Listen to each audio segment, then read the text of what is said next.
Ni eskeretartzatik gaurkoan udal gobernuak egindako emango duen urratsaren balorazio bat egiteko deitu zaituztegu aurrekontuetan prozesu parte hartzailearen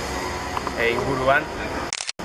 Gure ustetan eta irailean esan genuen informazio falta ikaragarria dago, berriro ere komunikabideen bitartez ezagutu dugu albiste hau, urratsa hau, eta guretzako hori larria da. Iraila hasieran esan genuen, ez genuela ezagutzen, halako pintzelada batzuk eman zituzten, eta oraingo honetan ere beste pintzelada batzuekin atera dire, baina ez dute benetan prozesu aurkezten, ez dute prozesu aurkezten inungo markutan ezagutza falta ikaragarria dago. Saltzen dute, diote, urrats berri bat dela, zerbait berria dela, eta egia da berria dela, orain arte PSE gobernuan daramatzan 30 urte baino gehiagotan aurrekontuetan ez delako prozesu parte hartzailerik egon, eta hori egia dela esan behar dugu. Egia da ere, prozesu honek beste prozesu baten gogorazten gaituela, Foru Aldundiak martxan jarri duen horretan, eta horren aurrean esan behar duguna da bere garaian udal gobernu honek oztopoak jarri zituela hasiera batean, eta gero kakotxarten esan dezakegu erraztu egin zituela bilera horiek burutzea. Gogora datorkigu ere, zinegotzi batzuek eta udal gobernuko zinegotzi batzuek leporatu diotelako, eta guri talde berdinoak izateagatik Foru Aldundiak aurrera eramaten ari den prozesu parte hartzaile hori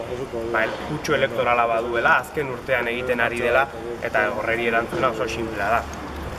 Foru Aldundiko gobernuak urte gutxi daramatza, urte daramatza, prozesua lehenagotik ere hasi zena, beste eskualde batean, orain honetara pasa dena, beste lau eskualderekin batera eta aurrera doana, Guretzako bai dela kutsu elektorala eduki dezakena eta ez dakigu zeintzuk diren arrazoiak, baina prozesu parte hartzaile hau momentu honetan aurrekontuen aurrean ezartzarena. Gainera ezagutzarik gabe. Eta ezagutza falta horretan galdera dexente sortzen zaizkigu prozesuan, azkenean prozesu parte hartzaile bat, Irunen aurrera eraman diren prozesu parte hartzaile ezberdinak ditugu, Artia eta Belaskoenean, berdintasun planarekin, eta bestelako prozesu parte hartzaile batzuk beraiek ere, alkate auzoetan eta azaltzen dituzten horietakoak. Horren aurrean guk metodologia da behin eta berriro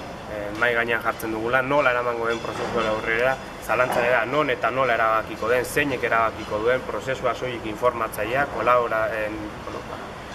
proposamenak egitekoa besterik gabe, erabakitzailea izango den zalantza hori ere badaukagu, eta horren aurrean exigentzia batzuk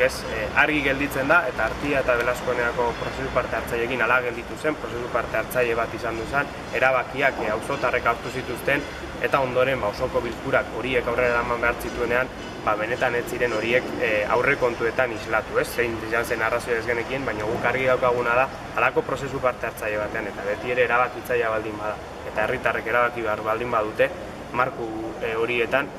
hori ondoren udal talde guztiek onartu behar dugula. Ondoriak gustatu edo ez. Eta hori non eta nola erabakiko den ere ez dakigu. Hori gertatuko den ere ez dakigu,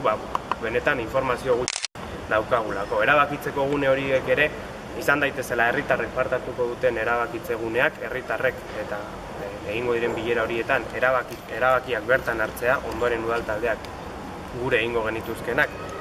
aurrekontuei begira, baina izan daidiare markuren bat proposamenak egin daitezken edo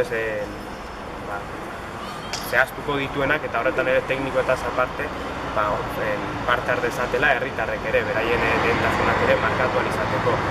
Eta hori dire exigentziak, benetan eduki dezagun ondorioek eta ateratzen diren ondorioen konpromiso bat horiek beteko direla konprometitzea, prozesu parte hartzaile honetan erabakitzailea izatea eta ez informatzailea edo proposamenak egiteko aukera bakarrik ematea. Guk uste dugu, aukerak badaudela, urte hauetan, herritarrei entzun diela esan du alkateak behin eta berriro, guretzako, zalantza batzu baditu dugu, bai 3. berdintasun planarekin, bertan ere parte hartzarekin, gure salaketak egin ditugu, jaiak ere, eremu batetik bestera aldatzearekin, bere garaian Artia eta Belaskoenako prozesu parte hartzailearekin ere, hor zalantza ditugu horregatikan dena zehaztuta egotea nahiko genuke, eta hori da eskatzen duguna, benetan esan dezatela zein izango den prozesu honen metodologia guztia.